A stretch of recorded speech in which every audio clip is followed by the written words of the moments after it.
Batu, Barada, Nikto. You must remember those words.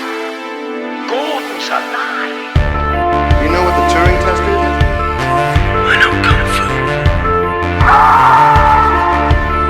Dead or alive, you are coming with me.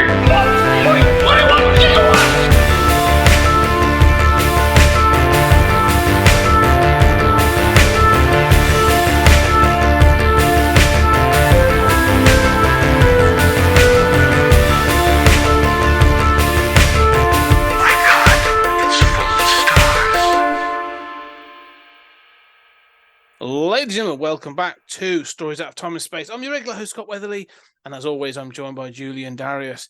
And today we are going to, well, I can't even think what I was going to do. I was going to say so long and thanks for all the fish, or we're going to go into the restaurant at the end of the universe. I couldn't really think of one for the Hitchhiker's Guide, but that's what we're going to be talking about. The Hitchhiker's Guide to the Galaxy.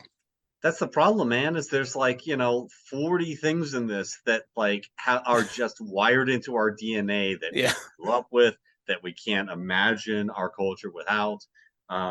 It's stunning. Yeah, we're talking about the 2005 adaptation, starring Martin Freeman, Sam Rockwell, Zooey Deschanel, Yassine Bey, who was most deaf at the time of production. Weirdly, like John Malkovich, you also get the voice of Helen Mirren, Stephen Fry, the voice of Bill Bailey, loads of people in this film. Alan Rickman, Warwick Davis. I mean, this is an absolute who's who of sort of English cast and sort of times. A mishmash, actually, because I do want to talk about the casting of Trill. But yes, the 2005 The Hitchhiker's Guide to the Galaxy, based on the book by Douglas Adams, a trilogy in 5 parts, because obviously it went on to be the rest of the books. And this is just the first book.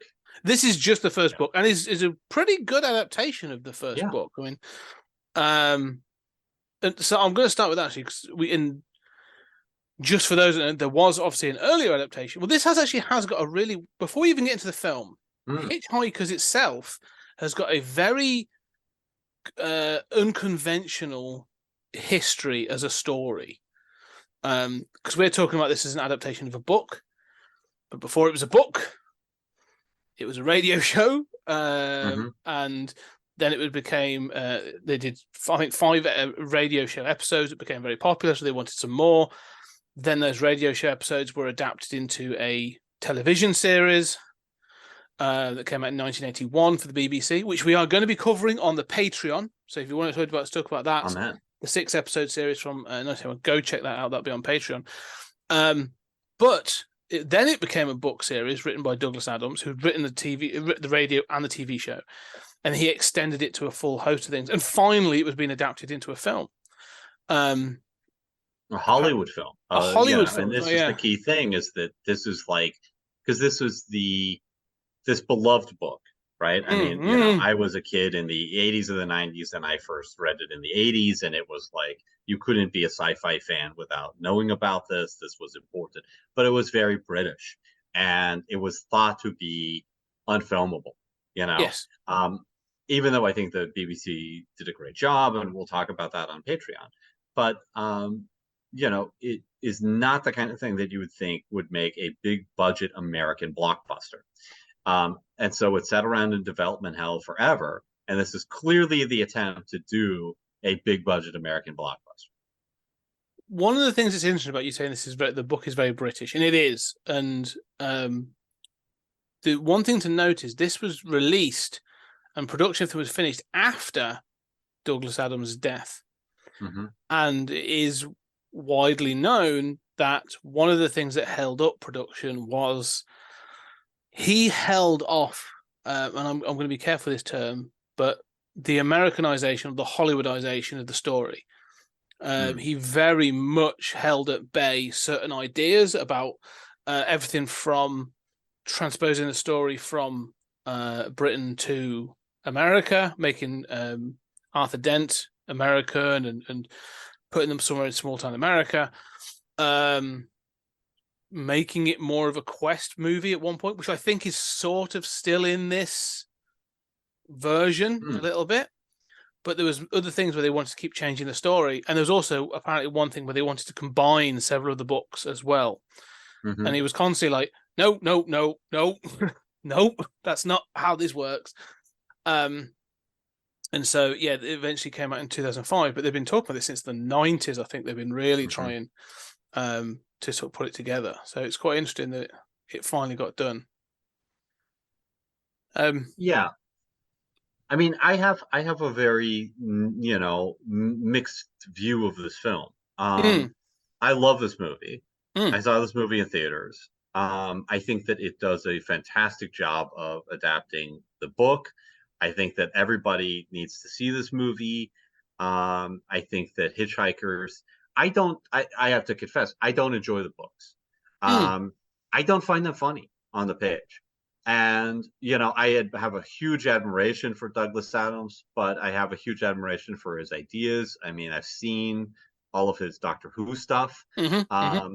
I have a lot of admiration for him and what he brought, but I don't think that most of the humor falls flat on the page. And I think that for me, and I think that written humor tends to not make me laugh, which is one reason why the adaptations work better for him. Well, as you say, it started as a radio play. So I definitely feel that when you read, especially the first one, you feel that in its DNA, that there's definitely this was set up to be something else. And that's been adapted to become the book. So I sort of agree with that. I think there's also, so sorry to interrupt, carry on. No, it's okay. I mean, the ideas of Hitchhikers, and especially above all, right? 42, the idea, of the destruction of the planet, the sense that, the guide is always pointing out of like, we live in a meaningless universe, right? Yeah. Don't panic. I mean, this idea that it could be a meaningless universe, not even necessarily an atheistic one, but just a meaningless universe, and that you could laugh at it and be okay, that was not a source of existential dread, I think was a very important idea for me growing up, and continues to be. And I think it's very important for the species, to whatever somebody believes, to have this basic worldview, right? I mean, so for me, this has a religious aspect to it, where ideas in this movie and in this book are key ideas in my brain. Even more so, even more so than like somebody says, well, I'm a Jedi, right? I don't know what that means. I mean, like, there are a few ideas that are nice. I mean, somebody, I love the ideas of the Federation, but, Star Trek, but they're not like, it's not like a philosophy to live by. It's not the Tao of Star Trek, right? There is a kind of Tao of the Hitchhikers. It reaches that level. And so for me, having these ideas out there in a digestible, decent, good Hollywood way that are memorable and well done means a lot to me. And I do think this movie accomplishes that. Having said that, I think it's clear why it didn't succeed. Yes. Okay, we'll get to that actually, because I do think I have thoughts on that. Because I hadn't watched this for a while. I've watched it a couple of times, but I sat down to watch it this weekend. And one of the things that you say about the philosophy of this film, I think it's the philosophy of Douglas Adams was an atheist, and he was he did many talks and debates against theists and other things as well. So it's I wouldn't say the book, and that doesn't tell you it is an atheist universe, but I think he would consider it to be.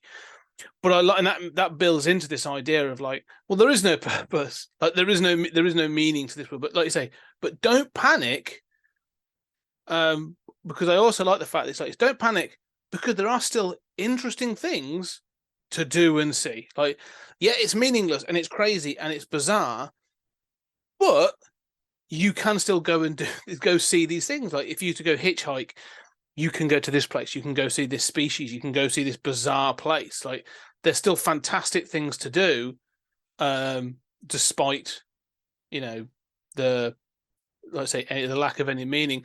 And I think that's one of the things that's sort of interesting, is having looked at the book. And this is something that I think has been interesting, because I often think of Douglas Adams on par, maybe not on par, but I actually think of him in comparison to like Terry Pratchett and the Discworld series. And with Pratchett, the Discworld, obviously that changed a little bit over time and became a bit more sophisticated with his world building. He used the footnotes to expand on those kinds of things, and where the sort of the footnotes in the Pratchett written, as you said, that is designed to be, Pratchett was a writer, that was designed to be on page, and so a lot of the humor and stuff works on page, and very much struggles to translate. Whenever they've translated Pratchett to screen, you lose those footnotes. And the mechanism that allows that sort of thing to come into this film, into Hitchhikers, is the book, The Hitchhiker's Guide to the Galaxy, deftly narrated, in this case by Stephen Fry, national treasure. And I think it gives you that ability to have things like cutaways and do sort of like weird explanations, and sort of like be able to be silly and funny, but like show the absurdity of the universe without the main characters having to be exposition dumps for how a fish translates brainwaves into language, or how a probability drives and was originally figured out by them moving some woman's underwear 1 foot to the left.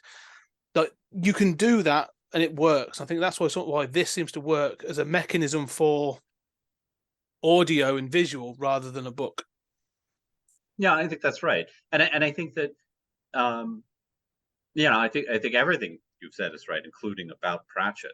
I think that that mechanism of using the actual Hitchhiker's Guide as a narrative device, which the BBC also did, is tremendously effective.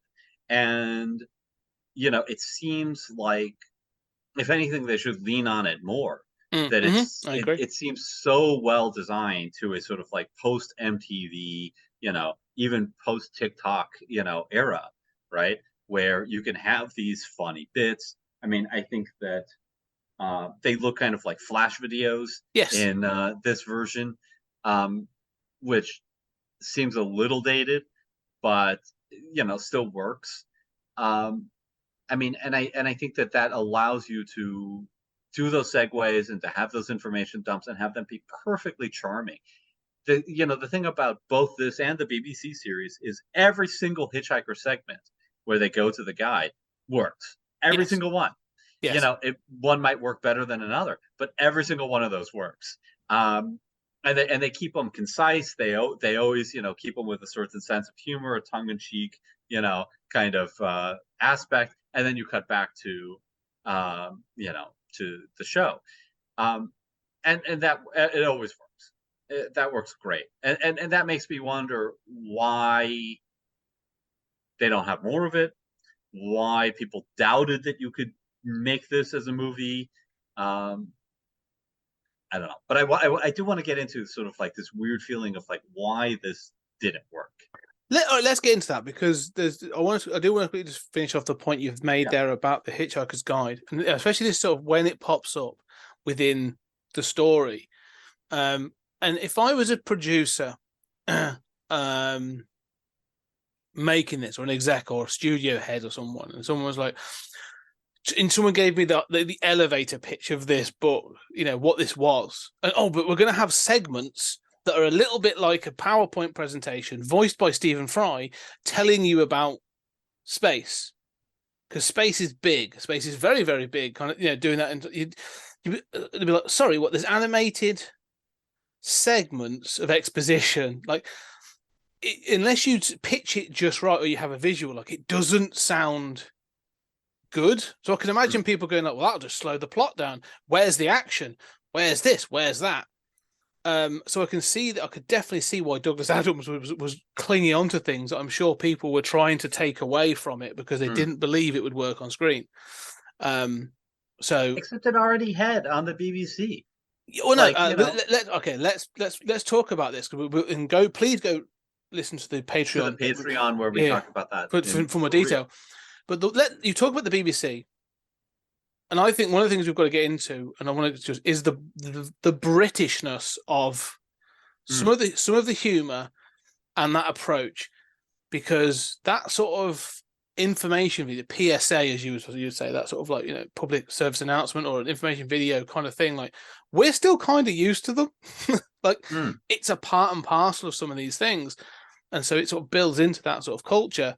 And I do wonder if that's sort of like, you know, trying to say we're going to do this because well, let's get into your thoughts about why this failed, because I think I'm going to start going into that if we overlap. So let's get into that thing of why this didn't succeed where we think it should. Okay, so for me, it's budget. It's just budget, period, end of story.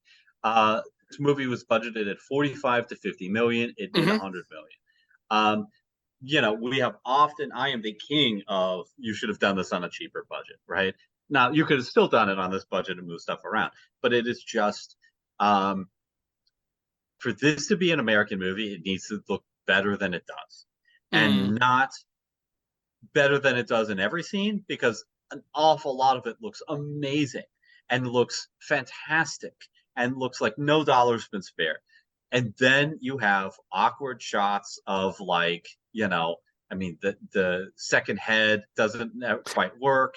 There are awkward shots of, like, even with the you know, the cranes that are pulling the, you know, at the end, Bill Nighy, Bill Nighy, you know, where you're like, yeah, you're shooting around the fact that there's no crane there because you don't have the money to simply put like an iron bar in CGI, right? And you become very conscious of these things. And I think right from the beginning, I remember watching this in theaters, and, you know, I mean, I knew the story, I knew all of it, and sort of starting with the dolphin sequence, with a, you know, this limited, you know, TV-like screen in the theater, and, you know, starting with this exposition. But that TV screen size is a reference, obviously, to its TV origins. So I'm fine with that. I'm just like, I'm watching it and I'm very conscious of being in a theater and being around other people who I assume are Americans, who I assume, you know, may or may not have the same experience that I do with this material. And so, you know, I sort of, half my brain is watching what I'm watching, and the other half is outside of myself in the room watching everyone else watching the movie and thinking, I hope this movie is going to be a big hit, but I don't know. And, you know, it takes a little bit of patience to kind of realize, oh, okay, this is a Hitchhiker's Guide thing, and you get into the song, and the song is amazing. I love that song. You know, I do too. It's got a couple of verses that I would take out, but, you know, it is amazing. And but there is a look of sort of like recycled footage of sort of, you know, which is clearly intended. But then you get to the point of the dolphins flying off into outer space. And it is so clear that they have I mean, there's CGI dolphins in there, but it's so clear that they have taken shots of like dolphins leaping up from tanks and cut like seconds too late, like not even controlled the speed to like speed it up so it looks like they're really flying off, and it looks so awful. It just is in that uncanny valley of like, it's close to good, but it's really like, it's not far enough from good that it's hokey and funny and you let it go. And that same problem recurs throughout the entire movie. And I can understand why an audience, this is the same year Batman Begins. We're several years into, you know, Spider-Man and X-Men, and, you know, superheroes are big money now. And they're starting to look really, really good, you know?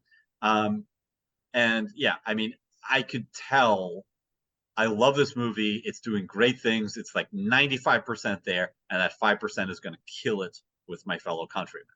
And I don't, obviously, it wasn't just America. This didn't do gangbusters everywhere. It did do quite well over here, actually. Unsurprisingly, I think. However, what I would say is, even though it did well over here, it did well within the genre fans that are aware of this. I also think there was a nostalgia element that was like, I remember, like you said, I remember reading that as a kid and stuff. So I think there was that element. However, I totally agree with what you're saying, especially the opening segment. And there are a couple of other shots that don't work. So I think you're right. They needed to tighten those up. But it's choosing the lane that you're going to exist in. And I think this is the problem I think you do get with some films. Because go check again. I'm going to keep saying, go check the Patreon. But that BBC version does not have 50 million, and it barely has 50 quid, right? It barely had £50 an episode. However, it gets away with certain things by going, we don't have much money, so we're going to be as batshit crazy as possible, or we're going to do something else, or we're going to try and do something, be inventive or be creative, or there are whole shots in that BBC one that look like so dark you can't see anything because there's clearly no set. And that set the set they have is terrible. It's cobbled together overnight. And there's so many shots where you just think like, what am I looking at? This is so exactly. Dark. But it gets away with it because, like you said, I mean, it knows what it is. It's charming. You know what it is from the start. Yeah. This tells you it's a glossy, glitzy Hollywood big budget movie, and then can't quite do it. No, but I think, and this is where I think it should have either gone whole hog and gone, we are a full-on space adventure, or I should have held back and been like, we're a really weird film, and they should have upped the things like the entries from the Hitchhiker's Guide from the Galaxy, upped some of the weirdness a little bit more. And really gone like, oh no, we're going to challenge you to enjoy the weirdness of this thing, and so I think that's a problem. I think it's not confident enough in exactly what it is, and I do think that shows in several places where I don't know the Volgons as design. I absolutely adore the design of the Volgons in this. I think they're great. They look fantastic, and they're all physical puppets, and I'm so pleased. And and you go brilliant, and then you get I don't know. There's that, and then it's sort of like, oh, we've done this, and we're doing this other thing, but that's sort of it. But that's all we're going to do in this. Everything else is going to be a little bit in shadow, or it's just going to be people in sort of like vague costumes. Like there's nothing there that go like, so no, where's the rest of the weird alien stuff that's not going to be, you haven't covered by the Hitchhiker's videos? It's sort of, that's the part that sort of, it's not enough for me. Different scenes look really good. I mean, I think the Volgons look fantastic. I think their fleet looks good. I think, the inside of that ship looks good. It's, there's a lot of money spent on the inside of that ship. The whole Huma Kavula, Malkovich stuff is, I mean, you could ding it here or there, but it looks good. It looks polished. And then you get to Megrathea and to the point of view gun, which again, these are concepts that I love, right? I mean, like I laugh out loud at multiple times during this film, and I will watch the funniest comedy and never laugh out loud and just look at the people on the couch next to me and just go like, you guys are aliens. Like, I do not know why. Like, it's funny, but like, really? And I laugh out loud multiple times at this. I also cry, which, that ending, that point of view gun, that scene with the point of view gun does hit kind of hard. And I think, today, even now, like I think that is an idea that I'm like, oof, that could be really interesting to explore. Post Me Too, kind of. Here's my point of view gun, you fucking misogynist. Like, oh, that scene takes a very different turn in 2023. But Black Lives Matter. Here's my point of. I'm gonna sentence you, police officer, to 3 blasts from the point of view gun. Like, wow, you do a lot with this. no, it's amazing, or even like I'm a Trump voter, Well, that's you got to take the point of view gun from me too.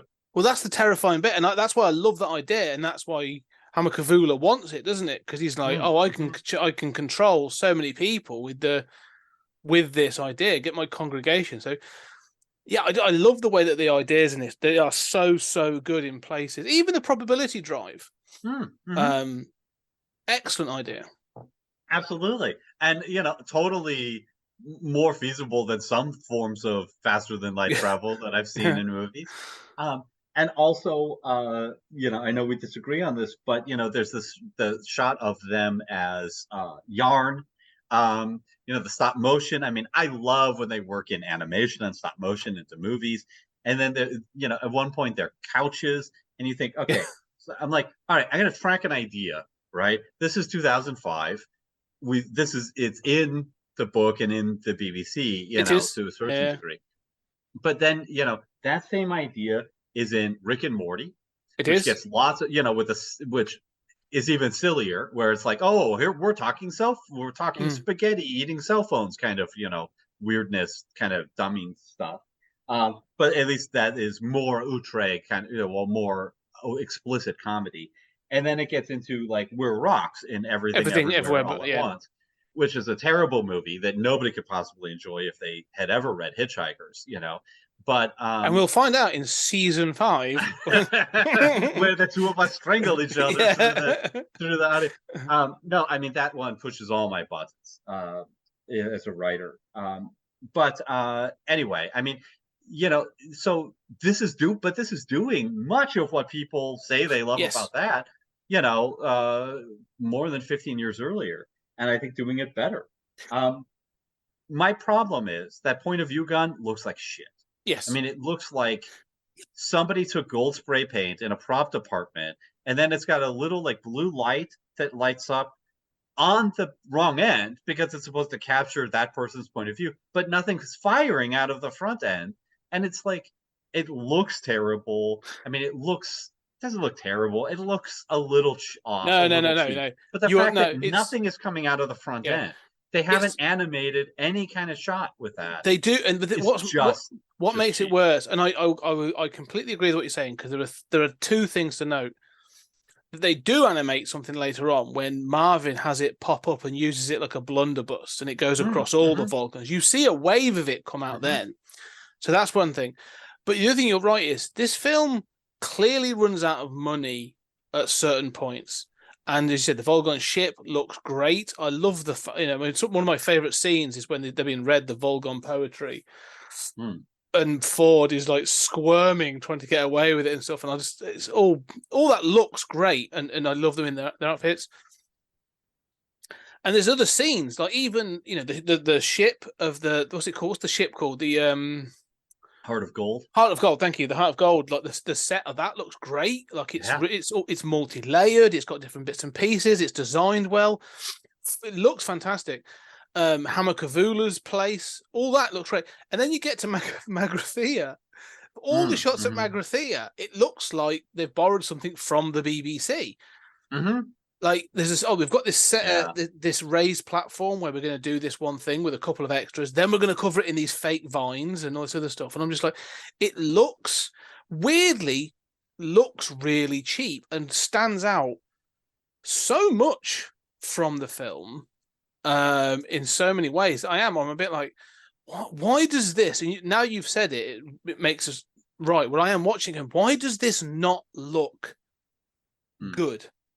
And it's funny because I've just this week, as well as watching this, I worked my way through the Indiana Jones films over the last couple of weeks, and the first 3 are phenomenal. I will defend those films. I love all those films, and actually watching them in quick succession, I have new theories about them and stuff, which is interesting.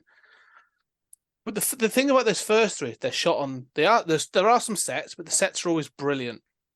But there's a lot of location shooting, a lot of outdoor stuff, and it all looks great. And then you get to that 4th one, and there's so much like green screen or CGI backgrounds, and for some reason the sets just look like sets. But I'm going back to a film that was released in 1981. I'm going, oh, the Well of Souls looks amazing. Like, you know, and I'm going, but then this burial ground that was created for Crystal Skull 30 years later looks awful. Why is that? And it is a reliance on CGI, but there's this sort of thing of sets. Some sets can either look really good or really bad. There's no in between, really. I think that's the problem with this, is there's a real disparity between some of those things. Yes. Well, and for me, that is really the key thing, right? It's like, I think that neither of us are anti-CGI. No. You know, but we are both very tolerant of old school techniques and find a kind of charm to them. What I would say is, like, I mean, look, the two of us did all of Red Dwarf, okay? Yeah. I mean, you want to talk about having 50 quid to pay for something. I mean, there are devices in Red Dwarf that look like it is a shoebox with Scotch tape on it, painted with a spray paint, you know? The Holly Hop drive is literally a shoebox with a button on top of it. So, yes. I mean, and yet we totally go with it. And I can notice that, but I'm not irritated. I'm not bothered by it.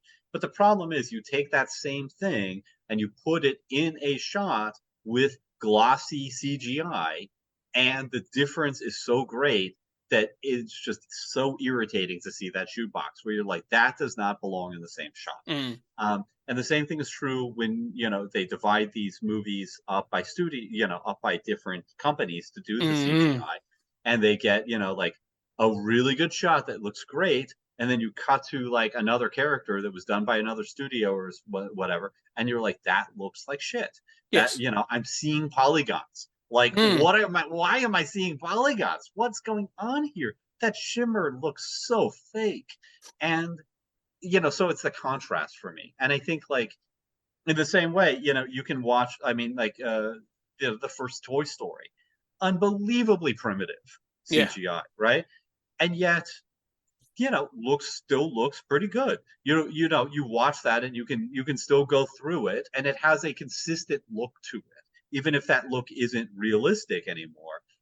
It's a consistent, if it ever was, it's consistent. And I think it's this inconsistency that really makes something stand out and look cheap.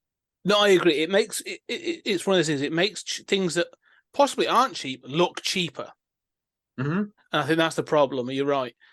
And I don't think if it was all like that, I think I think this film would have the charm to carry that off and would be a lot more successful.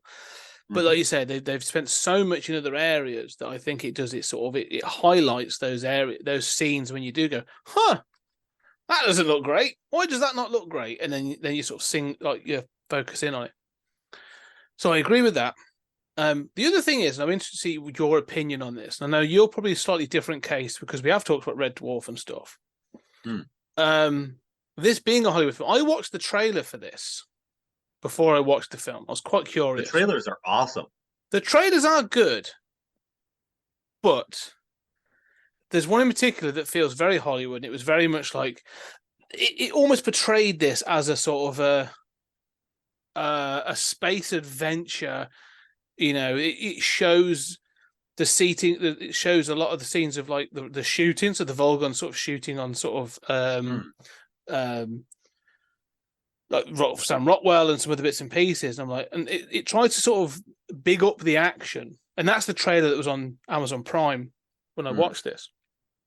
And I was like, huh, that went out as an advertisement for this. And I'm sure there are people that then walked into this film and came out at the end of it going, that wasn't the film that I saw the trailer for. And I can imagine that being a factor as well. I don't know, because there is something that, to expand on that point, the protagonist of this film, played brilliantly by Martin Freeman, because I love the cast of this, by the way. I think all the cast are great, apart from some minor tweaks. But he's basically sort of like a frustrated Englishman wearing a dressing gown and a towel. Like, he's no hero. He's not particularly a coward. He's not particularly a coward, but he's no hero. And then he's accompanied by an idiot and and Ford, who sort of again is sort of like quite happy just to go with the flow sort of thing. So this isn't the sort of you mentioned that superhero films, obviously you said 2005, this isn't a superhero film.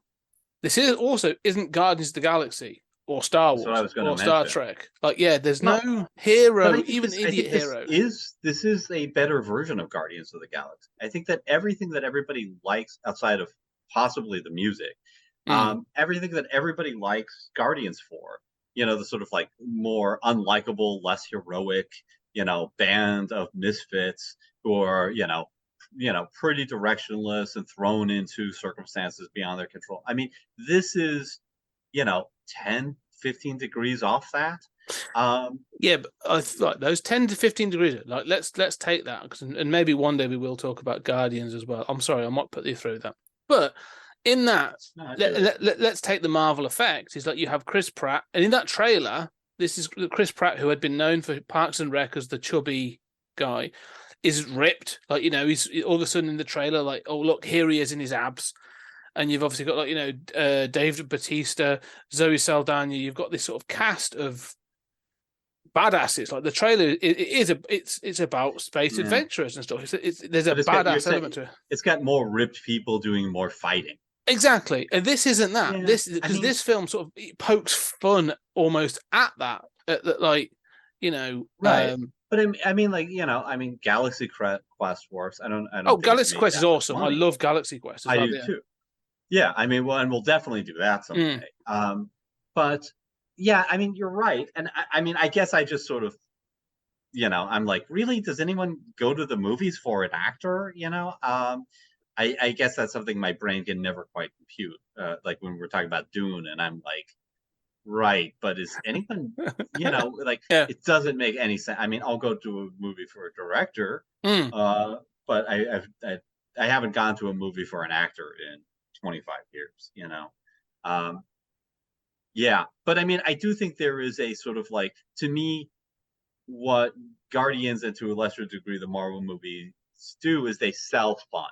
Now, whether it's actually fun in the theater or not is a different story, right? But they sell the idea that this is just going to be a fun romp. Yes. You're not going to have to think too hard. You're not going to have to, it's not a good movie. We know it's not a good movie, but it is going to be flashy and expensive and fun, right? And to me, like, those names or those actors or the, ripped muscles, which I wouldn't even probably notice, are window dressing for sort of how this is going to be fun. And I think that this is a fun romp. Oh, it is. Yeah. You could sell this the same way. And I think that those, the trailers that are like fake Hitchhiker's Guide entries work really well. Yes, those do. Yes. And they're all over like the special features. Like, they were kept to special features like in the Blu-ray and other stuff I saw. That works well, and I think that's why it works for a sci-fi. This is where Galaxy Quest has become a beloved film in and of itself. To the extent there's a documentary about it and stuff, and because that sort of poked fun at its audience, but in a loving way. That was almost like, we all know this is a bit silly, but we love it, and here's why we love it, and it is actually wonderful. And this does a similar thing, but it's an IP. Firstly, it's not an IP that people would be hugely aware of. Neither were Guardians of the Galaxy. I mean, it was no, but that had Marvel's the banner on that one. Yeah, right. I think the other thing that I find with this is the British, and again, this is what I'm curious. There's a British humour to this that I wonder, because there's obviously this whole thing. The joke for the first part of it is about the bureaucracy. Well, the Vogons. The Vogons, but also like Arthur's house having to be demolished because of bypass. Well, why is a bypass got to be built? It's a bypass. We've got to build bypasses, like, and then the Earth being destroyed in exactly the same way, and the forms having to be filled in. And Martin Freeman's constant frustration, like when they actually break into the they go into the Volgon thing, and he's got Marvin's arm, and the woman, the female Volgon at the counter's like, "Oh, are you here to see about robot repairs?" And they think it looks like a big gun, although it clearly looks like a robot's arm. And then having to fill in the different forms and all that. Like, I love all that. There's a joy, there's a weird sort of frustrating joy to that. I've seen Martin Freeman sort of like desperately trying to fill in forms to save. The way he saves Trill is by filling in a form and getting it stamped in time, not by any grand heroics, not by sweeping in and saving the day. He fills in a form just in time. And that feels so, I love that's what happens. And I think people would be frustrated by that. Yeah, I mean, I think that, so like if I had my druthers, I mean, I would say like nothing about that really needs to be changed. I think the joke about robot repair needs to be timed slightly differently, but it's still a solid joke, but I think it comes off to me as clever rather than funny, right? The form stuff works. The bypass stuff all works. Americans have bureaucracy too. And I know, I mean, Britain is beloved for its bureaucracy, and the French are celebrated as the ultimate bureaucrats. But every country has its bureaucracy, right? So, I mean, I think that Americans can relate to that, even if it's a little weird, it's a little off as a place to kind of start. But I think the fun of like, wait a minute, the Earth just got destroyed before the opening credits, right? Before the title anyway. Yeah. That is so mind-blowing, right? Like I defy, anyone from any country, you might not get certain things, but I mean, at that point, like, oh shit, right? Like this movie it came to play, like that's some real stuff. So for me, the thing that I would change is stuff like the word bypass, right? Like we don't have that word, right? I mean, connecting road or something, I mean, like, I mean, it's little things like that, right? Like super small. Like we get it, Brits drink tea. That's a joke in a few blood. Okay, fine, but it's for me, it's very careful and very successful in retaining a kind of British character without, like when I was a kid watching Red Dwarf, going like, I don't know what the hell half this stuff is, right? I never would have felt that way with this. I don't think that anyone would watch this, and I think it's very careful to retain that Britishness without ever triggering that, sort of, what's that word mean, effect. Well, one of the things I think that's interesting, and this comes to the casting, is the fact that really the only Brit that gets retained, for the main cast at least, is Martin Freeman. So you have got Alan Rickman voicing Marvin the robot, who has Helen Mirren. Helen Mirren is she's Deep Thought, right? Yeah, she's Deep Thought. But you've also got Stephen Fry voicing. But on screen, my point is, on screen actors, Martin Freeman. You've got Stephen Pembleton at the start, who is the guy who's the sort of the foreman for all the builders and stuff, and a few others. But like Ford is now played by but you got Bill Nye at the end. But the main cast is sort of like, is Martin Freeman. You got Zoe Deschanel, Sam Rockwell, Yaslin B, Almost Deaf, John Malkovich, as you sort of, John Malkovich made his way onto the poster.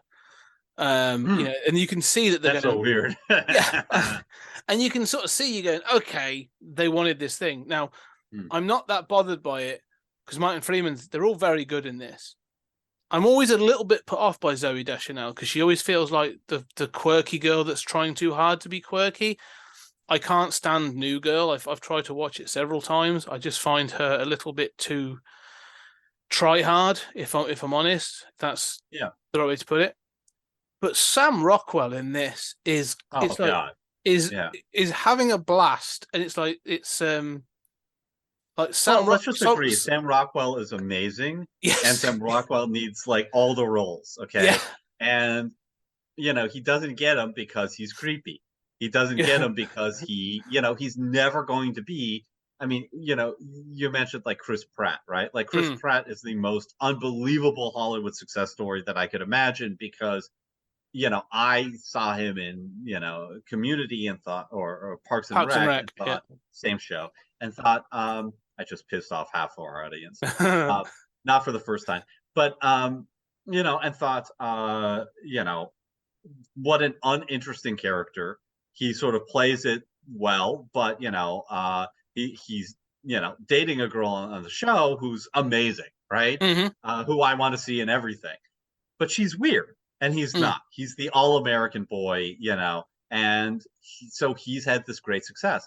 Sam Rockwell is the opposite. He's the creepy guy who's like, you would never ever consider those two actors for the same role, right? And yet I totally understand Sam Rockwell. I gravitate to him in every scene, and I never have felt that way about Pratt. Yeah. So that says more about me than it does, obviously. Yeah. than it No, does I think Nathan. the difference is between Sam Rockwell and Chris Pratt is Chris Pratt is a comedic actor, or he's a comedic personality that you put in your film. Sam Rockwell is an actor. Because I can watch Sam Rockwell in Moon or even Iron Man 2 and go, wow, that's 3 different performances from the same guy, and he's excellent. And like, okay, I agree with that, but I also think there's an edge to Sam Rockwell. Oh yeah. You can't hide that there's an edge to him. Yeah. The whole appeal of Chris Pratt is there's no edges to this guy, Yes. right? Yeah. Like, and that's why he, Sam Rockwell cannot play an everyman. He can kind of do it in Moon but that's like a working class everyman. It's like a beaten down kind of thing. He cannot play, your macho American everyman kind of hero. No, but that's he's the one thing that I think works in Iron Man 2. His version of, or his character is like the anti-Tony Stark. Mm-hmm. He's desperately trying to be the cool, suave kind of thing, but that Sam Rockwell plays failing terribly. Exactly, yeah. Yeah. And he's wonderful at it, and that's why I kind of love him for it. But he's a blast in this, even as he's a blast in everything. I know, it's fun to watch. But yeah, you're right. He loves playing Zaphod.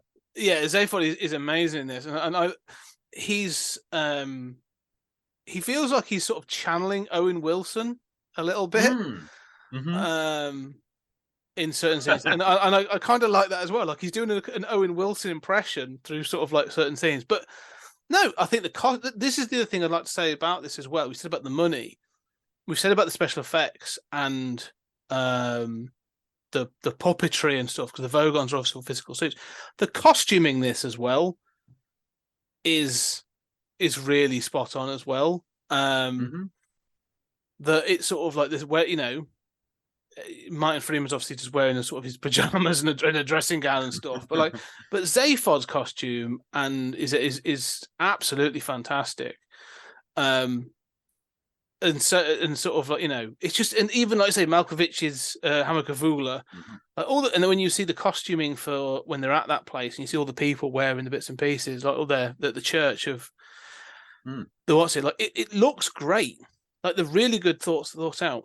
And this is where I think like the cast works for me, because they all do seem to the chemistry between Freeman and Mos Def works as well. Like I kind of love them two together. And there's some scenes at the beginning, like when they're in the pub and the barman sort of talking to them, and Ford sort of like he's relaying this information, and people are just looking at him like he's crazy. And then eventually the barman just says like, well, is the world coming to an end? Yes. Is there anything we can do? No.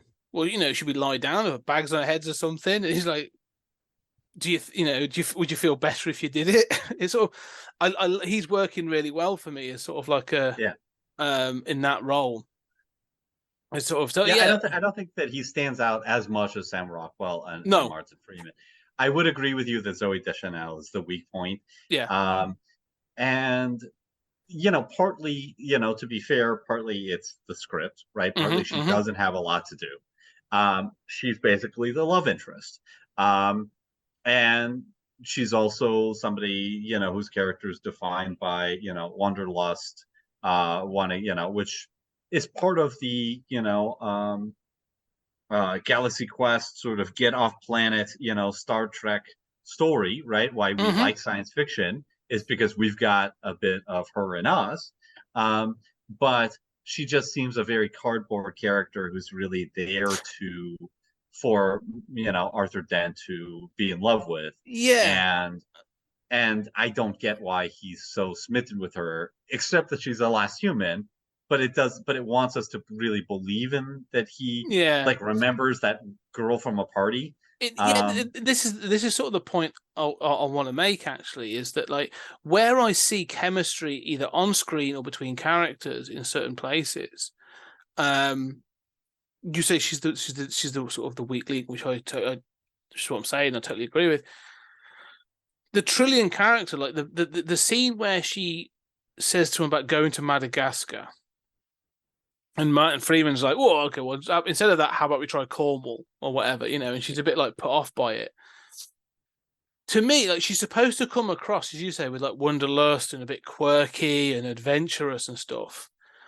But I'm a bit like I'm sort of there. Maybe it's my age, but I'm looking like with her with through the eyes of Martin Freeman and going like, that's a red flag to me.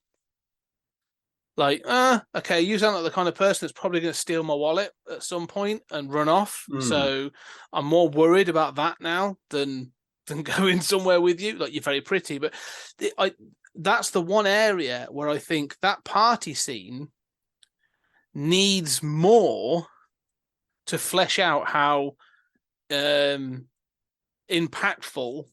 that meeting this person was to Arthur Dent. Yeah. And I think that's where it falls down, because it's almost like it's an introductory scene, and then she's brought back again later to be just the, as you said, sort of like the love interest, and you're like, oh, she's just there because she's pretty, and they've got Zooey Deschanel because she's quirky enough that she can probably be quirky, and it never feels authentic, and I think that's a real problem for that character. Yeah, I agree, and I think that that party scene, parts of it work, parts of it don't. But I mean, it certainly seems more based on Arthur being lonely, right? I mean, there doesn't seem really to be any great chemistry between them. I mean, I'm with you, I mean, I'm older than you are, and I sort of feel like, on the one hand, I love the Madagascar thing. Like, I'm obsessed with why we don't do more of the things that we want to do, right? And the truth is, nothing's holding us, right? I mean, you can quit your job and fly to Madagascar. There's nothing holding us back. And yet 99.999% of people would never do that. Yep. And I want to be somebody who will do that. Yeah.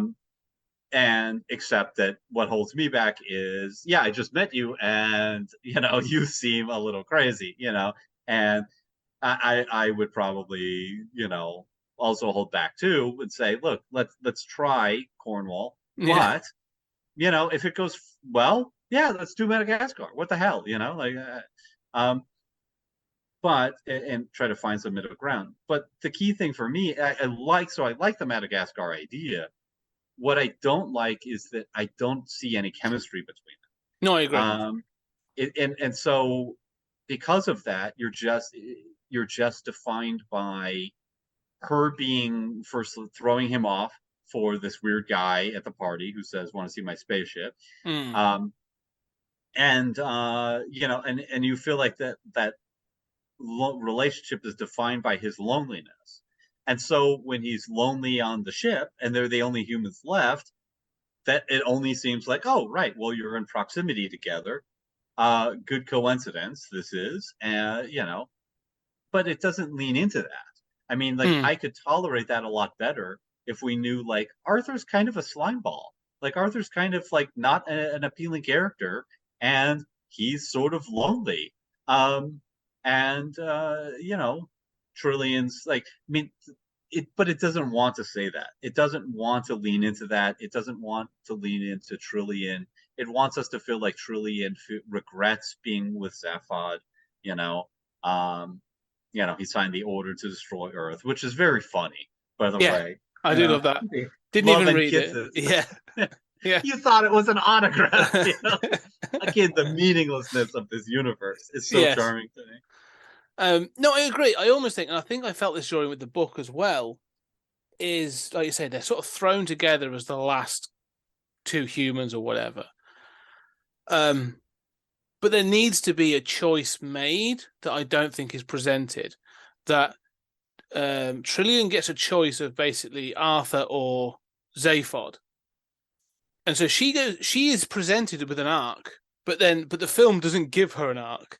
So at the end, she's given a choice of like, oh, you can have the cool, crazy Zaphod or the safe Arthur Dent, who's actually trying to come out of himself, and she can see that.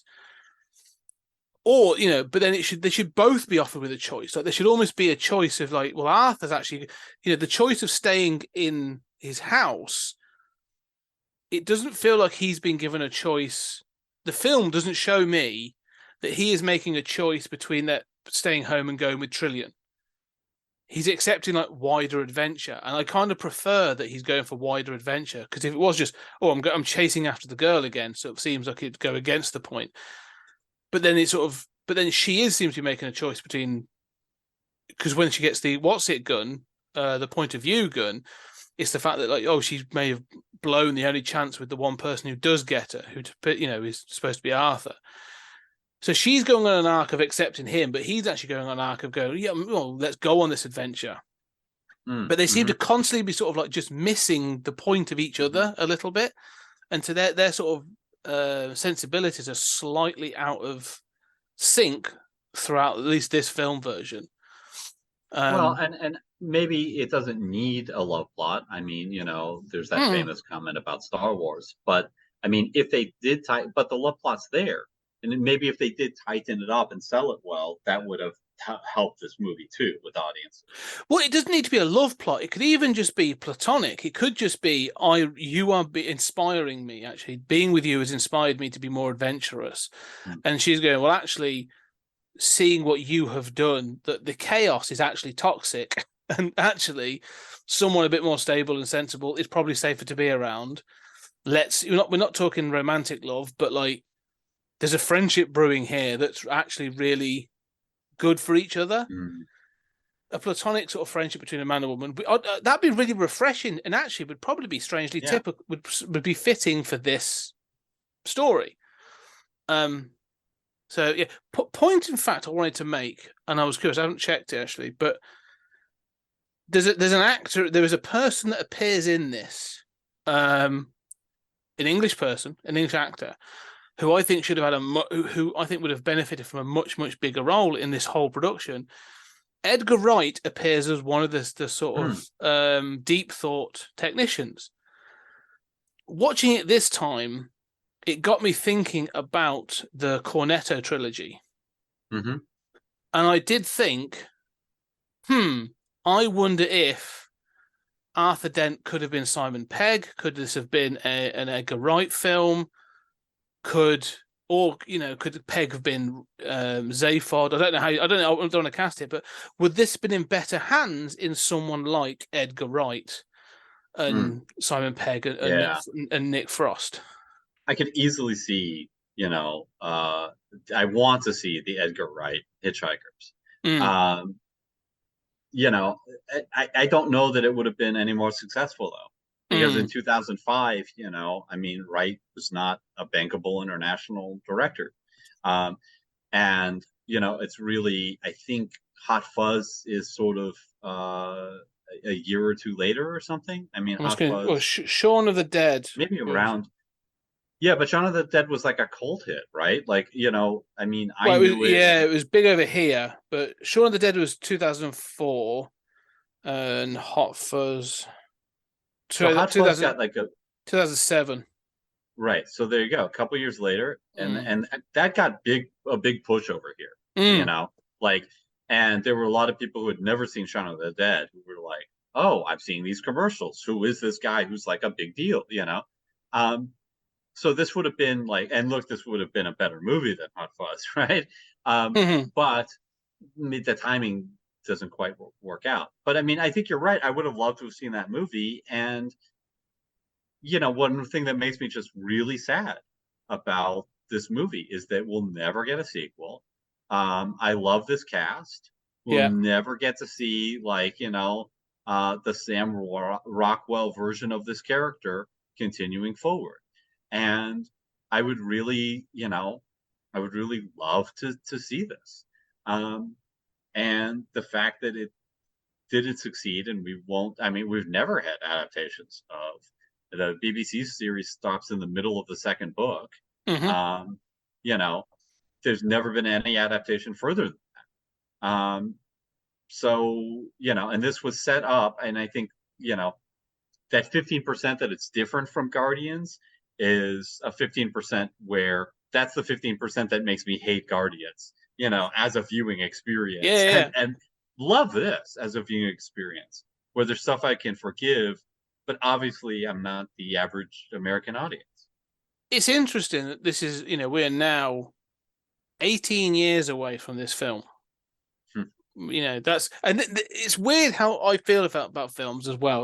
This is how old I feel, because this film's 18 years old, and I'm watching this and thinking, like, say, in some cases, like, this could have been released a couple of years ago. Like, I'm sort of feeling that, but I do think, as we've gone through the Marvel cycle, and there's other films that have come out, sort of like, with the Star Wars and sequels and other bits and pieces.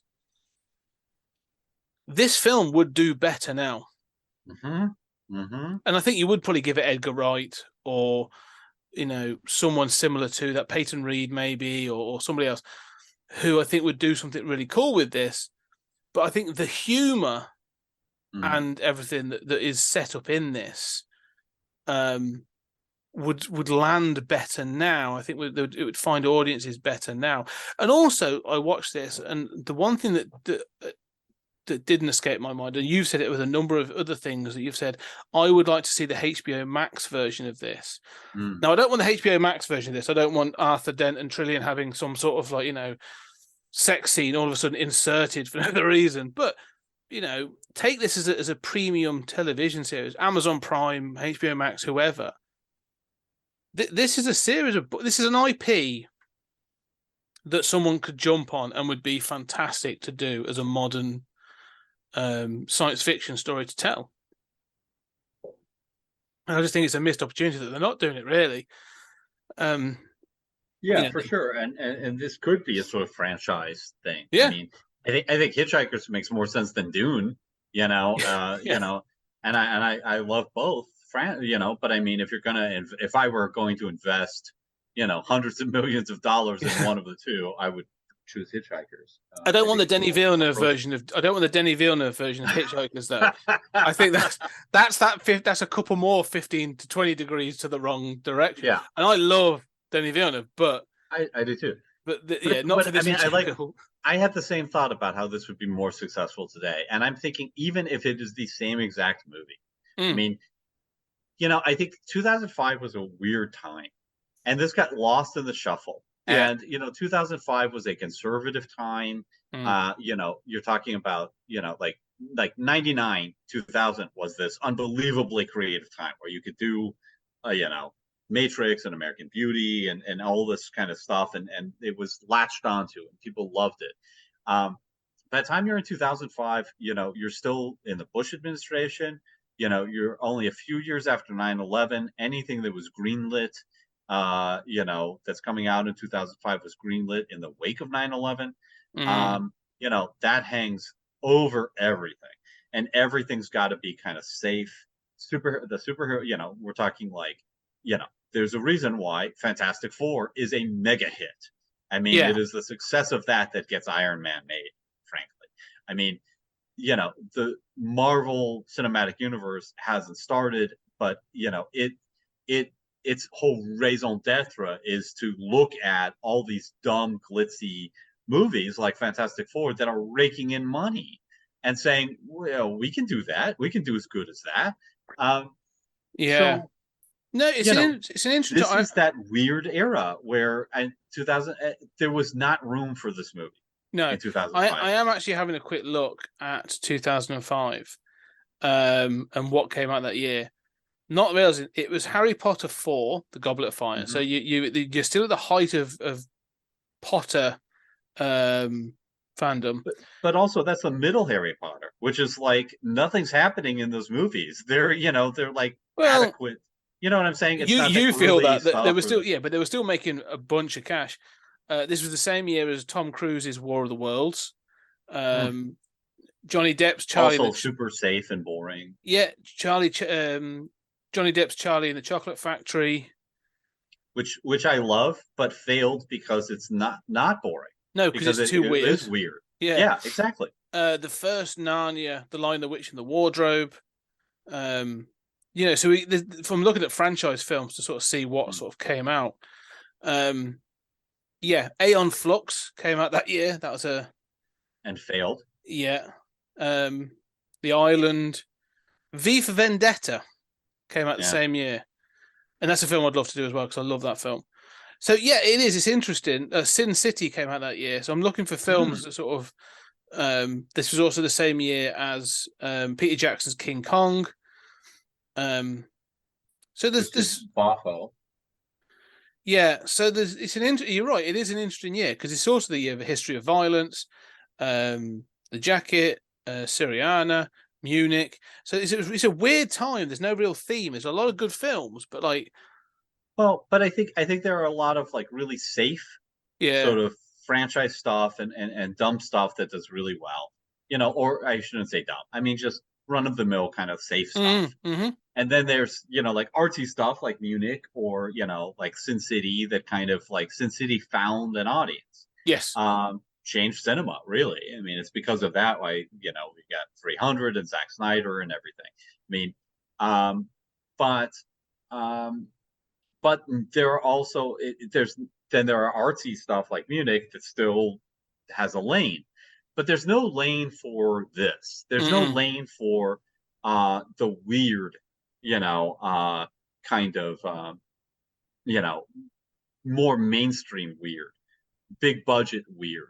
Yeah. There's no lane for that, right? You can do a Sin City, but that's more violent, weird, on a lower budget than even this. But this kind of like going for that mainstream, glitzy, glossy Hollywood sci-fi movie that's also weird and distorted and has its own weird universe and sense of humor, I think there's way more room for that today than there was in 2005. Yes, I agree. I mean, one of the things is, you say about the audience for this is who is this for as well? And there's a sci-fi audience, but you do wonder sort of, it needs what am I thinking of really is to say, in 2005, like you said, there was, it's either a known franchise or it's a family-friendly, like, you said there's Narnia and a few others that are sort of family-friendly. You can go and you can sort of enjoy it in that thing. And again, I think because this is science fiction, which often gets sort of, you wouldn't know to take your kids to this, or this isn't a family film, it's something else. It's that thing of like, it's not an action adventure comedy film. It's not that.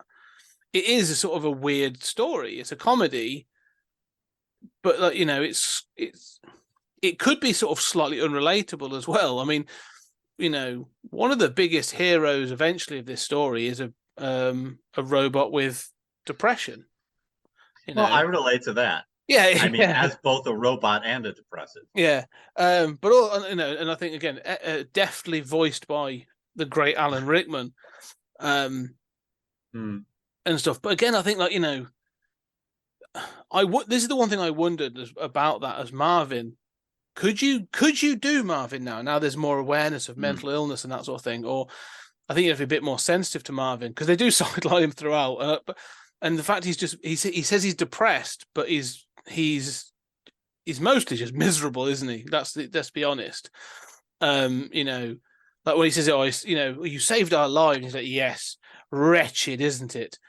Like it's not. It's not like he's not suffering from clinical depression. He's just miserable. Yeah, I mean, I think you might tweak it a little, but I mean, I think it would be okay. Yeah, I think it would be okay. Yeah, I don't know. I think that I think that the other thing that I wonder is the whole like atheist thing is Mm. the whole, okay, the whole meaninglessness thing Hmm. is in your face, right? And I wonder if, um I mean, obviously, I live in, the country that has the most people who believe in angels.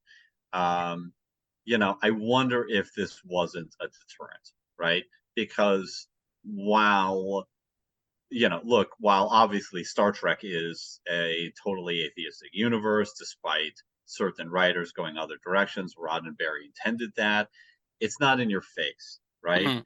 Um, this, you can't not leave this and think that. And I wonder if somebody whose mentality is there's a divine plan and God sent his only begotten son is going to enjoy this as much as Well, somebody else. I would say again, the Marvel universe, the MCU. I don't know if people realize, maybe they don't realize it, but the Marvel universe is atheistic. Like Yeah. it has not only does it have gods in the form of Thor and Zeus and show them and then show them to actually not be gods but to be an advanced alien race with advanced technology. It has also proven in Eternals that all planets are not planets, they are eggs and they are birthing devices for future celestials. So there is no grand creator, there are just colossal um extraterrestrial beings that create planets to, or create some planets to be act as eggs for Mm. thingy. So again, so which may be why that film didn't work. I don't know, but But you don't watch Iron Man and say, like, I mean, if anything, Iron Man is sort of vaguely Christian, right? I mean, mm, there's this, mm, fascistic sort of hero thing. yeah, Ayn Randian And kind of, he, yeah, yeah, God laid his hand on the errant knight yeah. and, kind of element. I don't know. Even though it's, you know what I'm saying? I Yeah, yeah, wonder yeah, if I that do. was an However, I issue. would say this post-pandemic, I think Mm, people probably would accept this more in a world mm-hmm. of like chaotic divide, in a world where it was a bit like chaos ruled, like for a while and stuff like that. I think um, this thing of like the sort of sentiment of the Hitchhiker's Guide as a device, this thing of like, look, there is no meaning to anything, but here's look, we've had people out in the universe, and we're going to write these things. We're going to give you information. It's big, it's scary, but you know what? Don't panic. Mm, Because the message of this film, if anything, for me, that I take from, especially from the end of it, is although there is meaning that the universe is meaningless, there are still people in it that you can connect with. That's the point. Is sort of like there's still connection and there's still adventure. Like there is no purpose, there is no grand scheme. The world was created as it to be a computer and was designed by architects. And I love all that stuff. And they're talking about the fjords and mm, having great fun mm-hmm. doing that. All that's great to me, and I actually think this is better because I am I'm not a theist. I don't sort of take that stuff, but like I watch this and go, yeah, no, there isn't meaning, but there's still opportunity to be happy, to do something of good or of value. You can still be a good force in the universe, and that doesn't mean grand taking down Thanos kind of things. It could just mean being not a dick, like Mm. just being a good person in this grand old meaningless mess is actually a point in and of itself. And so I still think there's a positive message in this film of Oh, I agree. yeah. I mean, and as a depressive who struggled to um, live, frankly, in a meaningless universe, in a universe Mm. in a fucked up civilization, that seems intent on driving itself off the cliff, um, you know, with nobody steering. I mean, you mentioned I respond to that, and I find that hopeful. And the joy that I have in my life is not this has cosmic significance. This makes me happy, Mm. and you and I both feel like loving ourselves, um, overcoming anxiety and depression forming bonds and being there for each other, um, engaging in the richness of life in sci-fi movies. I mean, these things, matter a lot more than defeating Thanos. I don't know anyone who's done that in real life. Mm. So, I mean, we are more easily sold on those types of stories. But in terms of thinking about it post-COVID, the other thing that strikes me is that in addition to being a sort of bureaucratic, atheistic, meaningless universe, and that being okay, right? And winking at that and smiling at that, which Mm-hmm. was so key to me growing up, right? That didn't have to be the end of morality, the end of happiness, is that this is a universe in which it is completely impossible to imagine conspiracy theories. Yeah. Like, people are so incompetent in groups. Yeah. like the idea that yeah, George Soros figured out what spread misinformation about COVID to and all the doctors are in on it, and that kind of mentality, which we live in a really conspiratorial time, Mm-hmm. that cannot survive this movie, right? Like you No. can't get the reality. I mean, if anything, this airs too far on that side. But I mean, in reality, you can't get 5 people in a room to agree and follow through on a secret plan by themselves, let alone, all doctors and all scientists about global warming and all this shit. But I mean, this movie, I mean, I love when it's lunchtime and they're like, we'll stop at nothing to hunt down the rebels, right? And the whistle blows, like, oh, it's a lunchtime. I love that. I love that. Yeah. That's lunch, everyone. 1 hour. Right, and the truth is, I mean, of course, you feel the frustration of Zaphod's vice president there, but and it's a joke about I mean, British tea time and all of that, but also I'm always thinking of, like, I hate it when police say, like, we'll stop at nothing to. Really? Are you going to blow the budget for the department on some, no, you're not, right? You're not going to hire people out of your own money to go research this. So can we please stop with this? We'll stop at nothing rhetoric shit.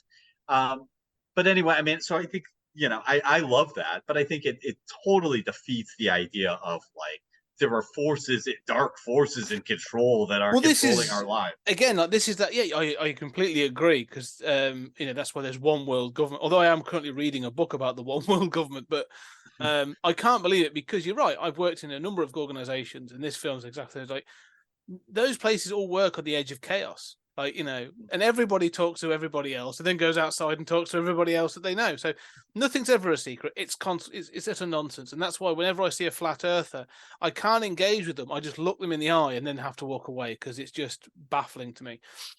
But I love how this film, like I say, throws all that out, but then sort of pokes fun at things. And you could even modernize some of the jokes in this to include that element of sort of poking fun at conspiratorial ideas and conspiratorial thinking. That's what the point of view gun, and have that sort of use that in that way. I wouldn't want to change the story too much, so I think it works. I think the story is still relevant and can still be adapted.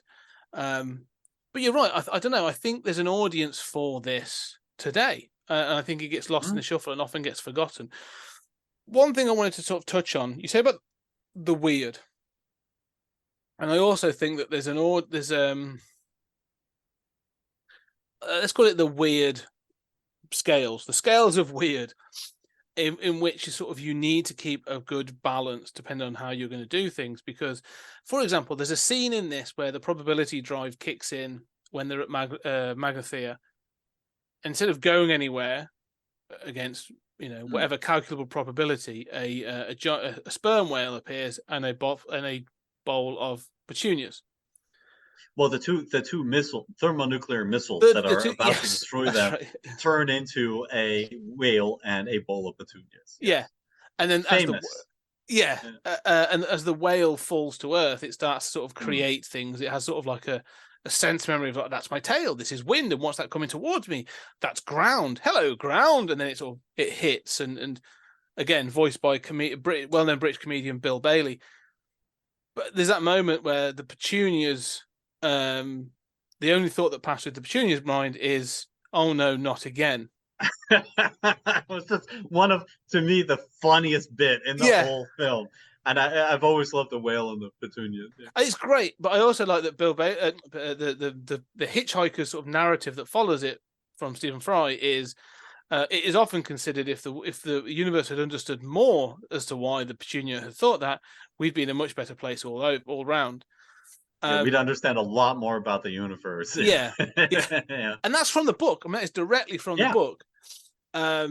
But what I find interesting is, and I'm going to make a comparison then to Buckaroo Banzai, Mhm. and in that scale of weird, where they have the watermelon, and there's that whole thing around what is that watermelon? It's in a clamp, isn't it? And what's with the watermelon? This is, I'll tell you some of the time. And so there's that mystery or the weirdness of the watermelon.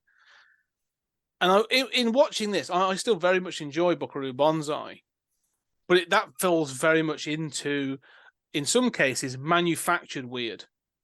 Mm-hmm. You know, like almost into wacky. Like we're gonna have wacky names, and we're gonna wear wacky clothes, and it's almost like it leans Golly into gee, aren't we weird now? exactly, right? Yeah. Where this sort of like just introduces almost like weird, mundane stuff. There's a mundanity to everything, where it's like, you know, it's not hyper weird. It's not like we're trying to make a big deal of it. It's a simple, like, yeah, the Petunias simply thought, "Oh no, not again." And it's sort of, you know, it's as simple as that. It's not being thrust at you. It's just, and it's moved on from.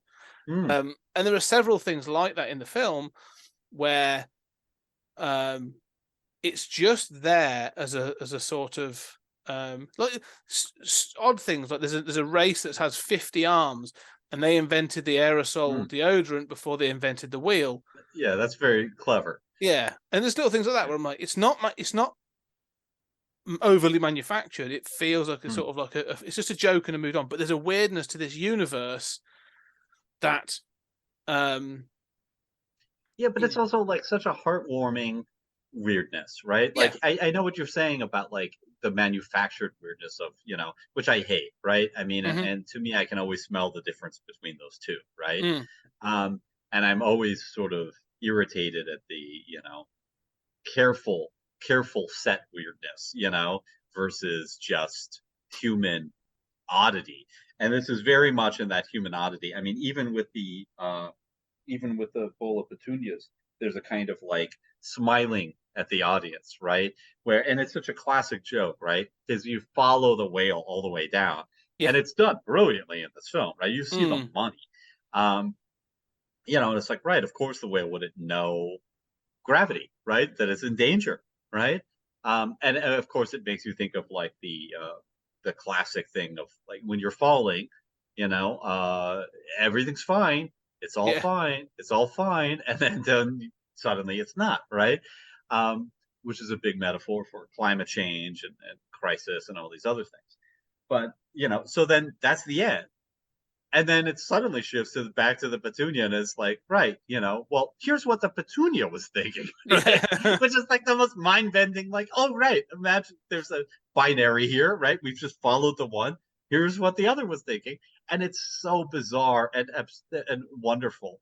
But it's also like such a classic setup, right? I mean, it just works. I mean, another one that works is, you know, talking about conspiracy theories, where Dent has discovered that the Earth was a supercomputer meant to, you know, calculate the question, right? And you know, just before it was blown up, and that actually, you know, it was manufactured. And I love the bit of, you know, these custom built planets, you know, how they're quite expensive.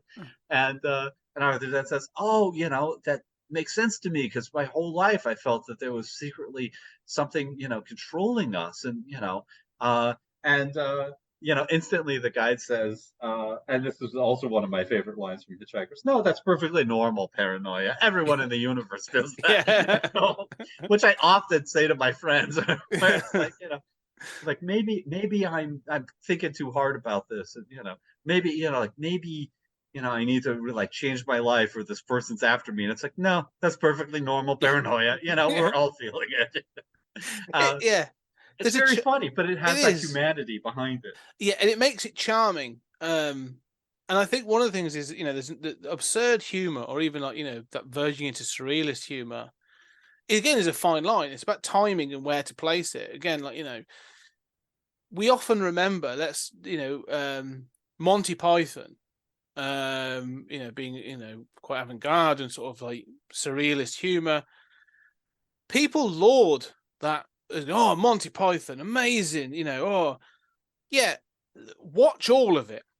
Sit and go through all 3 series of that, every episode, and see if you come out and say that every episode is great. No, Because no, I no, guarantee you, it's not. It's borderline unwatchable straight through. I mean, like, the best of Python is classic, but I have done exactly what you're talking about. Yes. And it's this idea that, like, oh, episode of humor is all funny. No. It can be absolutely awful. And I think some of Python is, as you say, almost unwatchable. But people only remember when it's at its best. And so, and when it's at its best, it's fantastic. Like, I love some of their best stuff, and I will, I'll stand by, Life of Brian and Holy Even Grail. Dead Parrot, and Yeah, some of this stuff is fantastic. But like I say, it's hard to get it the hit rate of, I think, this film is much higher and much more consistent than I think other films that have done similar things. And as you say, there's a charm and a humanity to it. And this is why I think the cast is important. Like, you can't have someone who's too, like, Arthur Dent is not a macho character. Do you know what I mean? No. Like, you couldn't have, like, Jason Chris Pratt Statham. is not playing. Yeah, Jason Statham can't play Arthur Dent. Arnold Schwarzenegger. Yeah. As I'm Arthur Dent. I'm here to defeat you, Zogan. That's it. Like, yeah, Sylvester Stallone playing Zaphod. Oh, come on. It doesn't work. Like, you need the right. This is really going to be sort of why I think this would be. But I do think, 100% that the charm of this. I mean, we live in a mixed era. Like, there's a weird. We love the superhero films, and we also love the deconstruction. Like, The Boys is great. I think The Boys on Prime is really, really good, and we love the cynicism and the dark side of that. I do anyway. At least I really enjoy all that, and I think there's other shows similar to that people cling to. I mean, we've had it with, Game of Thrones and other things like that. And every now and then you get the lighter ones thrown in, and I think, this is the kind of show that if you were to make now would sort of be that balance. Where, for example, I mean, to give you, one of the, I haven't watched it. I've seen part of the first episode, but I haven't watched all of it. Is this thing where Mindy Kaling's done for Velma, where she's taken the Scooby-Doo characters and made it like a grown-up cartoon. I can't judge it. I haven't seen enough of it to judge it. I was a bit like, it looks fine, whatever. But taking that and making it adult and snarky and stuff, I'm like, it's taking away the essence of the humanity of what those characters were and what that cartoon was all about. It's fun. It's the same with this. This would fit. This could not be adultized. You couldn't make this cynical, or in the sense of like, it needs to have that humanity, that heart, because that's sort of the point of this whole thing. Yeah, and it's Douglas Adams, right? It needs that wink at meaninglessness, right? It needs that heart, that humanity. Yeah, and I think that's what's so important. And I think that's why I think this could I think this would be a massive success now if done right, because I think there's people that would be clamoring for something that would give them this kind of, I watch TikTok quite a bit, and I've seen an awful lot of people just videos of people going like, does anyone else feel like that the world is sort of changed? And like over Christmas, there was an awful lot of videos of people going, this Christmas felt different, like kind of meaningless, like it didn't have the impact. And like, I think there is a sentiment of that, and something like this, like Hitchhikers, Pratchett has it in abundance. If you read Terry Pratchett, and Terry Pratchett is incredibly hard to translate to film. I've seen all the adaptations they've done; they've all been mostly meh to all right. But those books have it in abundance, and I'd love to see some of that heart and that humanity, given that elevation of a prime, a premier TV show. Yeah, the one example of that is good. The example Good Omens. contrary to that is Good Omens, which just works Exactly. great, but is Yes. half the DNA is Gaiman. Yeah. And lets itself be fun and depart from the book. And another example of the humor that I thought worked, that is, I cannot laud this enough. Like, it's more laudable than it is even funny. But I mean, the amount that I love this is hard to describe. Where they're about to be thrown out of the Zygon ship, and obviously they've just hitchhiked, they've just escaped, they've heard the poetry, they've made it through all of this, and Ford is being told, actually Ford tells Arthur, yeah, we're gonna die. We're about to be airlocked. We're gonna die. And Arthur says, like, is there anything we can do? And Ford says, wait a minute. And he goes over to the side of the airlock, and there's a dial on there. He says, a device. He says, he says, wait, what's this? Oh, it's nothing. Yeah, we're gonna die. Yeah. And it's like every movie you've ever seen, right? Yeah. It's like, why? What is this device here? Oh, I can hook my, my tricorder into this, and no, this is just a stupid device on the side. Yep, we're gonna die. Oh yeah, I mean, this is poking fun at like everything from the trash compactor scene of Star Wars to every other time that the heroes have just been about to be killed, and they are saved, but they are saved against probability. Like this is against all probability, they are saved, and they are also turned into a pair of sofas. But yeah, I love that scene too. But I'm willing to buy that. Yeah, like in a weird way, I'm willing to buy the fact that they are saved in this one, because it takes the shit out of all, not just sci-fi stuff, but everything, where there's some way. It's like a video game, right? Like, we're not going to kill the main character. There's some way to save this character in this room here. But in a weird way, because it's the probability drive, I buy every absurd thing that it generates. It's in a way that I wouldn't in most films, that it would irritate me. No, I agree. I do like that scene, and this is where I think, again, like, just the timing of that works so well.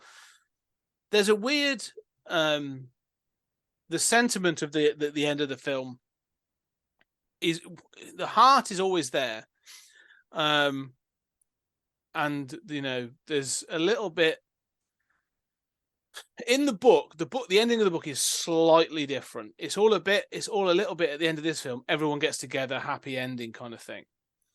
The book's slightly different because they end up going back to the Heart of Gold, and it's in this. Someone asks Trill, "Oh, are you hungry?" And she's like, "Oh, I'm a bit peckish." And someone says, "Oh, I know a great restaurant at the end of the universe." That's sort of done in the it's Zaphod to Arthur in the book. Is like, hey, human, and because they've still got that slightly antagonistic relationship.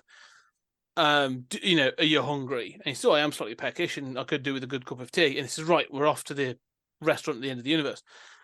And it's it's almost like the adventure continues. It's not. It's we've dealt with this, but we're going to go on. But there's still slightly carryover, and this still feels like there's a sentimental ending that that is almost not against everything that's come before, because I like some of it, quite a bit of it, but I don't know, that's sort of where the sort of the Hollywoodized sentimentality sort of creeps in a little bit at the end, when they're all hugging each other in this, doing that sort of the carry on back on, and I'm like, oh, okay, and I'm fine with that. But there is that little bit of it, and I was like, okay, that's sort of a little bit of a shame, because it could have done with a bit more of an open ending. And also, but I would also, I love the fact, and you said, because I do get very sensitive, I do sort of feel the feels at the end of this film, especially things like the point of view gun when Trill is shooting Zaphod, and stuff, and that's all pretty good. But the one thing that really weirdly hits me more than anything, because you have little Easter eggs, like the original Marvin from the BBC TV show appears in one scene. Yeah, he's in the queue. He's in the queue, still waiting. Is at the end when the ship turns into, it goes and disappears, and the last thing you get is a big Douglas Adams face. And I was like, that's a nice touch. And it sort of, you do think it feels like the sincerity of what they've been trying to do carries forward and that sort of. So that's the other reason I love this film. And it does feel like there's a sincerity to the source material that, many of the things don't do. Well, then it says for Douglas on screen. Yes, it does. Which again, I mean, I love that. I know what you're saying about that ending. And I think it is the sort of like, it's the Enterprise warping out. It's the Lost in Space ending, right? Of the, the movie where it's like, we're going to continue our adventures, right? It's that classic, now we formed the team. And, and literally they're warping out just with the improbability drive, which is how you get the Douglas Adams space. But then I do wonder, like, I agree with you completely and I love it and I get the feels. But then I also wonder, like, is, like, what would a general audience think? Like, it's like, do they know who Douglas is? It doesn't even say for Douglas Adams, creator of the Hitchhiker's Guide, right? It doesn't say that, right? So, I mean, I do find myself wondering just a little bit if that's the best way to go. But it's nice that they did, though. I think I appreciate that they did. Yeah. Anyway, okay, so there we go. I think we've gone through. What any final thoughts on Hitchhiker's Guide to the Galaxy? I'm amazed how much minute by minute this material, especially in a condensed 2-hour form that's glitzy and works for the most part, has been part of the web of my life and my understanding of culture. We've talked about things like the point of view gun, the factory floor of custom planets, and the whale in the bowl of petunias. I bought a poster of that for one of my best friends. But then also, like, don't panic. This is the keep calm and carry on before that, because that was just one stupid poster in World War II. It wasn't spread out all over. Don't panic actually comes first as a cultural artifact. In French, restez tranquille, right? This is the key, so long and thanks for all the fish, Megrithia, life, the universe, and everything, 42. I mean, if you say 42 to a random person, there's about a 50% chance that they get it if they seem like a cool person, and Babelfish, like, remembering before there was Google Translate, you remember Babelfish? It was like the idea that we could have an AI that translates everything. It's like, that's amazing. It was called Babelfish. Like, it's amazing how much, not just the web of my life, but the web of my culture and geek culture and everything has been, even the Achu, the religion, like, is such a great send up of religion and prefigures sort of the great spaghetti monster stuff. And it actually, in some cases, I think, the whole Achu thing is better than actual religions, because it acknowledges that all of life is an error. God, like, well, that embraces quantum fluctuation and what we understand about how we just evolved. That's okay. So anyway, I mean, I'm just amazed by how powerful I find this material. Yeah. No, on the same, I do really enjoy this film. It's a film in which I find myself endlessly smiling. Like, it's, as you say, sort of like, it's not, I do laugh out loud, I chuckle. It's not a guffaw-inducing sort of film to me, but there's a warmth into this film. There's a smile-inducingness that I just love being around, and it's just sort of, it's one of those films that sort of, it's a positive energy. And it starts on the opening shot. I mean, this film, let's say, So Long and Thanks for All the Fish, being sung as a musical number by dolphins and things like, and the context of it, the build-up of having the voice of Stephen Fry, coming in and sort of explaining that they've been trying to, dolphins have been trying to communicate with us for ages, and actually a triple spin while jumping through a hoop and hitting a ball was actually them communicating one final message, which was so long and thanks for all the fish. And then you get a musical number, like a full-on like musical number with dolphins. And that, like you say, sets the scene for how this film's going to go. And maintains. It doesn't always, not every scene is budgeted and has the special effects or the support that it should have. I think it does have some disappointing scenes that I find a little, as you say, takes you out of the scene, especially the Magrathea set and some of the bits. It's clear they ran out of money. Like, it's quite clear they just ran out of money on some scenes. But the cast work in this so well for the most part. As I said, we sort of like, even I know we sort of ribbed on Zoe Deschanel, but she's not awful. She's just, like you said, she's let down a little bit by the script and stuff. And as you say, Sam Rockwell just sort of romps home with every scene that he's in. And you know, this is one of my favorite Sam Rockwell performances. No, it's good. There's so much good in this thing and so many great ideas that the fact that this didn't succeed is so disappointing.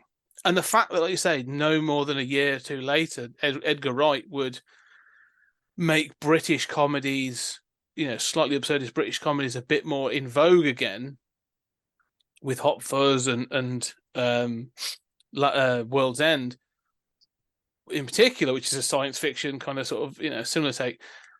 This missed its date, missed its due date almost. You know, was even a little early, maybe, I don't know, ahead of its time for what it wanted to be. I think it's a real shame, because I think this could, if they'd have gotten the whole hog and made to do all the fact that, like, you know, I've recently talked about, we had 4 films that did the Hunger Games.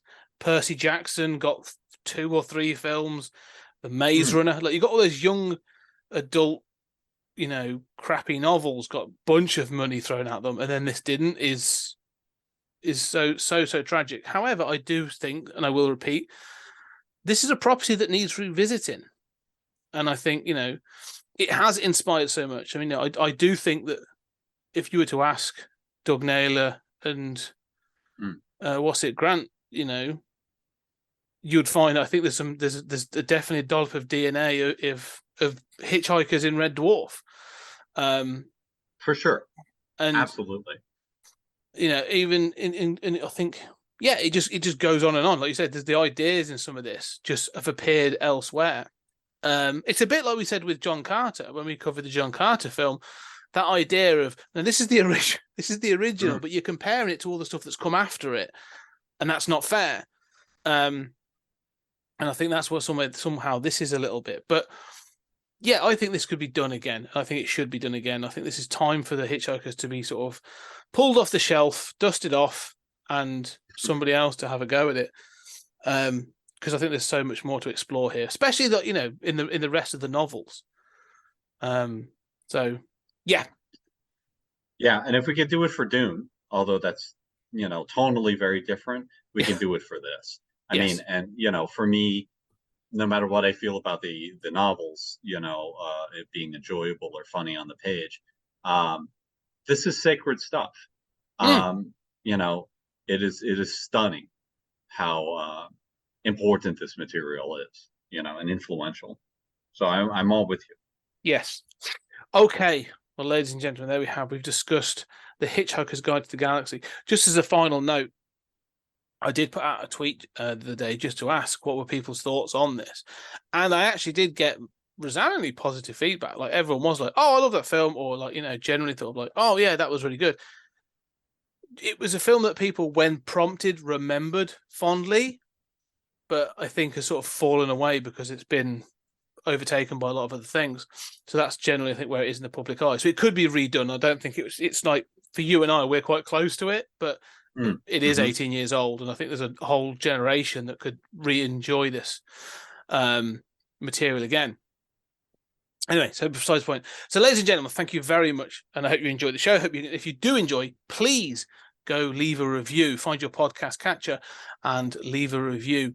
If you really like what we're doing, go and check out the Patreon. It's at patreon.com/20cg media. There's a link down below. We're going to be all over our Twitter and stuff, because if you like what we're saying about this, on that, we are going to be talking about the 1981 or 1980, I think it is, 1981, 6-part BBC series. And if I can track it down, I might even have a quick listen to some of the radio episodes as well. And we'll talk about those. So they are there. It's an hour-long episode. We're doing hour-long specials to some of the add-ons. So go check out the Patreon for additional material. And if you liked our last episode, we're also doing Battle Royale 2 as a Patreon exclusive. So both that and the 81 Hitchhikers Galaxy will be on Patreon exclusively. So Go thank check you them for your out. support. Yeah. Yes, go check those out. And there'll be more because we're going to be doing Blade Runner 29 and we'll do the support on that. But next, we are back to franchise. We're revisiting a franchise. We did the cartoon movie of 86. We're now doing the first of the live action adaptations of Transformers from 2007. It's going to get Michael Bay in here. It's all explosions and lots and lots Finally, enough of this artsy fartsy British stuff. Like, finally, some good old American hamburger. You know, like, I am so relieved. We're going to be. I said no. We're hitting it. Woo woo! Let's bring on those Autobots. Yes. Girls in bikinis and big explosions. That's all I need in a movie, Scott. Soldiers, Megan Fox, and robots. That's what we're going to be getting. We'll see what we think about that film. I haven't watched that film. I haven't watched the first one probably for about 5 or 6 years. So I'm interested to see how I sort of what I thought on it, think on it. But that's the next episode. We may see there may be something we'll throw in as a sort of a comparison piece to that. But we've already done the movie, but we'll think about something else. Anyway, for now though, ladies and gentlemen, thank you very much for your support. We appreciate everything you're doing. If you've enjoyed it, go listen to the rest of the episodes. We've got a massive back catalogue. But for now, Julian, thank you very much. As always, it's been a pleasure. Thank you. What a joy to get to talk about Hitchhiker's Guide to the Galaxy with you. I mean, this is what I just want to do stuff like this for the rest of my life. Yes, Thank you. Yes, just talk films we enjoy. It's great. But to everyone listening, thank you very much. So long, and hopefully, thanks for all the Patreon reviews. And we'll see you on the next episode.